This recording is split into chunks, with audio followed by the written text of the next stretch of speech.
नमस्कार, उत्तराखंड समाचार में आपका स्वागत है। मैं हिना जोशी। आइए सबसे पहले नजर डालते हैं आज के मुख्य समाचारों पर। केंद्रीय गृह मंत्री अमित शाह ने कहा, आत्मनिर्भर भारत के निर्माण में सिविल सेवकों की भूमिका महत्वपूर्ण। सिविल सेवा में अपने से पहले दूसरों के बारे में विचार करने का दिया मंत्र।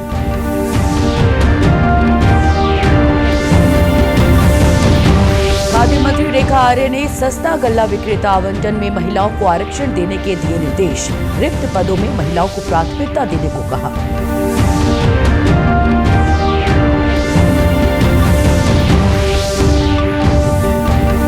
और प्रदेश में प्राथमिक एलटी शिक्षकों और प्रवक्ताओं के पदों पर जल्द हो सकती है नियुक्ति। शिक्षा मंत्री धन सिंह रावत ने अधिकारियों को दिए निर्देश। और अब समाचार विस्तार से।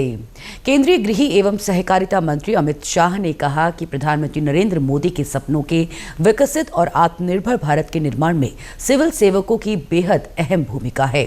उन्होंने कहा कि हमें मिलकर एक ऐसे भारत का निर्माण करना है जिसमें सभी देशवासी आत्मसम्मान और सभी सुविधाओं के साथ अपनी अगली पीढ़ी का नेतृत्व करें। और ये सपना तब साकार होगा जब 140 करोड़ लोग पूरी ताकत के साथ आगे बढ़ेंगे और समान अवसर प्राप्त करेंगे। केंद्रीय गृह मंत्री ने गुरुवार को मसूरी स्थित लाल बहादुर शास्त्री राष्ट्रीय प्रशासन अकादमी में 99वें फाउंडेशन कोर्स की दीक्षांत समारोह को संबोधित किया। उन्होंने कहा कि सिविल सेवा में अपने से पहले दूसरों के बारे में विचार करने से बड़ा कोई मंत्र नहीं है। सार्वजनिक जीवन में जाने के बाद अधिकारियों को लोगों के जीवन को आगे बढ़ाने के प्रयास करने चाहिए। उन्होंने कार्यप्रणाली को बेहतर बनाने के लिए एआई की मदद लेने का भी सुझाव दिया। केंद्रीय गृह मंत्री ने कहा कि उपस्थित चयनित सिविल सेवा अधिकारियों में 38% महिलाएं हैं। उन्होंने कहा कि जब तक देश की 50% जनसंख्या नीति निर्धारण संबंधी निर्णयों में शामिल नहीं होगी, तब तक प्रधानमंत्री द्वारा दिया गया विमेन लेड डेवलपमेंट का कॉन्सेप्ट पूरा नहीं होगा। उन्होंने कहा कि सरकार का काम नीति बनाना है, लेकिन इन पर अमल करना अधिकारियों का काम है। श्री अमित शाह ने कहा कि चिंता की जगह चिंतन और व्यथा की जगह व्यवस्था से किसी भी समस्या का समाधान निकाला जा सकता है। उत्तरकाशी जिले के सिलक्यारा टनल में फंसे श्रमिकों को सकुशल बाहर निकाले जाने का 1 वर्ष पूरा हो गया है। पिछले साल 28 नवंबर को टनल में फंसे 41 श्रमिकों को सुरक्षित बाहर निकाला गया था। इस विजय अभियान की पहली वर्षगांठ पर देहरादून स्थित दून विश्वविद्यालय में सिलक्यारा विजय अभियान कार्यक्रम आयोजित किया गया। इस कार्यक्रम में राज्यपाल गुरमीत सिंह और मुख्यमंत्री पुष्कर सिंह धामी ने शिरकत की। इस अवसर पर राज्यपाल ने कहा कि ये अभियान राज्य आपदा प्रबंधन क्षमता का उत्कृष्ट उदाहरण है।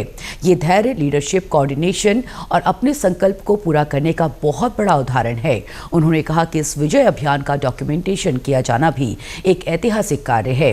ये एक बहुत बड़ी उपलब्धि थी। राज्यपाल ने कहा कि भारतीयों के अंदर जो क्षमता है, जिसे पूरी दुनिया ने कोविड के दौरान भी देखा था, वहीं मुख्यमंत्री ने कहा कि बीते वर्ष सिलक्यारा के सफल बचाव अभियान ने आपदा प्रबंधन के क्षेत्र में एक नया अध्याय लिखा था।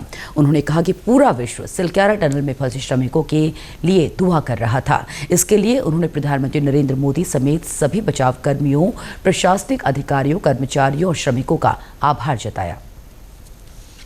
आज 1 साल पूरा हुआ है और आज ही के दिन हमारे 17 श्रमिक भाई सिलक्यारा टनल से सकुशल बाहर निकले थे।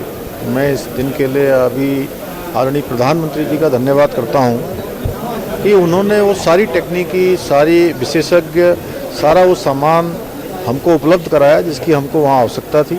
और इस अभियान में लगे हुए सभी इंजीनियरों का, सभी बचाव दल का, हमारे आए हुए सभी प्रकार के जिन लोगों ने इसमें भारत सरकार के विभिन्न विभागों का, विभिन्न संस्थाओं का, राज्य सरकार के विभिन्न संस्थानों का, सबका आभार व्यक्त करता हूँ जिन्होंने इस बचाव दल अभियान में काम किया। और ये हमारे लिए एक बहुत बड़ा आगे के लिए एक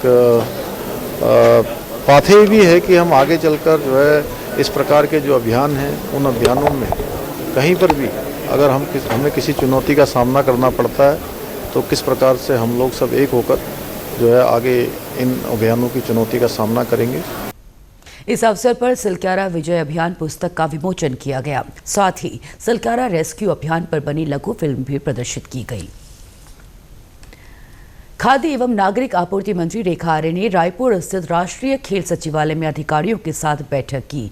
उन्होंने महिलाओं के सशक्तिकरण के लिए सस्ता गल्ला विक्रेता आवंटन में महिलाओं को आरक्षण देने संबंधी योजना तैयार करने के निर्देश दिए हैं। उन्होंने सस्ता गल्ला के रिक्त पदों में महिलाओं को प्राथमिकता देने के लिए भी विभाग के अधिकारियों को जल्द प्रस्ताव तैयार करने के निर्देश दिए हैं। खाद्य मंत्री ने कैबिनेट द्वारा पूर्व में दी गई मंजूरी पर अधिकारियों से जानकारी ली। उन्होंने कैबिनेट द्वारा पूर्व में दी गई मुफ्त गैस रिफिलिंग की मंजूरी के बारे में जानकारी ली।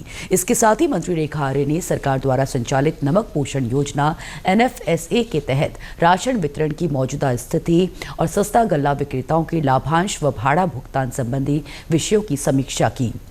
मंत्री रेखा आर्य ने NFSA के तहत डोर स्टेप डिलीवरी करने वाले राशन ठेकेदारों का ढुलान भाड़े के भुगतान को राज्य सरकार को अपने स्तर से करने के लिए कहा है, जिससे कि समय रहते राशन ठेकेदारों का भुगतान हो सके।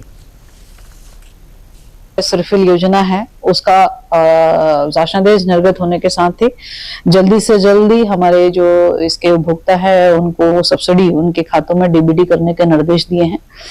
इसके साथ ही हमारे जो NFSA के हमारे ठेकेदार हैं जो कि डोर स्टेप डिलीवरी का काम करते हैं, जिनको कि NFSA के तहत जो है ढुलान भाड़ा हो या उनका 1 साल का जो भुगतान है वो जो नहीं हो पाया है, उस भुगतान को भी भारत सरकार में ना भेजते हुए भारत सरकार से जो डिमांड होनी है वो तो डिमांड हमें करनी है, लेकिन राज्य सरकार फिलहाल इसका भुगतान अपने स्तर से कर ले और जब भारत सरकार का भुगतान आएगा तो वह उस भुगतान का राज्य सरकार में निहित कर ले। तो इसके निर्देश जो है आज विभाग के अधिकारियों को दिए हैं कि समय रहते हुए उनका जो है भुगतान परिवहन कार्य का जो है वो भुगतान कर दिया जाए। शिक्षा मंत्री डॉक्टर धन सिंह रावत ने विधानसभा भवन में विद्यालयी शिक्षा विभाग की समीक्षा करते हुए कई अहम बिंदुओं पर चर्चा की। इस दौरान उन्होंने प्राथमिक शिक्षकों, LT शिक्षकों और प्रवक्ताओं के पदों पर शीघ्र नियुक्ति देने के अधिकारियों को निर्देश दिए। इसके अलावा शिक्षा मंत्री ने छात्र छात्राओं को समय पर पाठ्य पुस्तकें उपलब्ध कराने, भारत दर्शन योजना के तहत छात्रों को शैक्षणिक भ्रमण पर ले जाने के भी निर्देश दिए। देहरादून के जिलाधिकारी सविन बंसल के स्पष्ट निर्देश हैं कि निर्माणाधीन स्थलों पर सुरक्षा के लिए व्यवस्थाएं सुनिश्चित की जाएं। इस निर्देश का पालन करते हुए ONGC चौक पर ब्रेकर निर्माण के तहत निर्धारित मानक और समय के भीतर थर्मोप्लास्ट पेंट कर दिया गया है। निर्माण के दौरान आगे स्पीड ब्रेकर है जिसका बोर्ड उसी दिन लगवा दिया गया था। अगले दिन ही कैट आइज भी लगवा दिए गए थे जो दूर से दिखाई दे।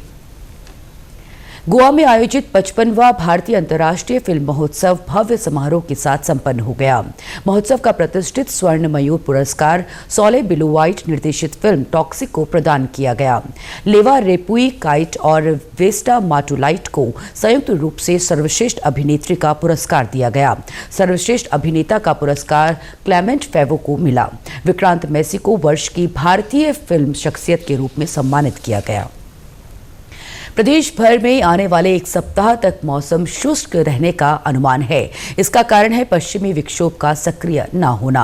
मौसम विभाग के निदेशक विक्रम सिंह ने कहा कि पहाड़ से लेकर मैदान तक आगामी 1 सप्ताह के दौरान बारिश का फिलहाल कोई अंदेशा नहीं है। सुबह और शाम के वक्त तापमान में गिरावट दर्ज की गई है। मैदानी इलाकों में न्यूनतम तापमान 8 से 9 डिग्री और अधिकतम तापमान 25 से 26 डिग्री सेल्सियस दर्ज किया गया है, जबकि पहाड़ी इलाकों में न्यूनतम तापमान 4 से 5 डिग्री और अधिकतम तापमान 15 से 16 डिग्री सेल्सियस रिकॉर्ड किया गया है।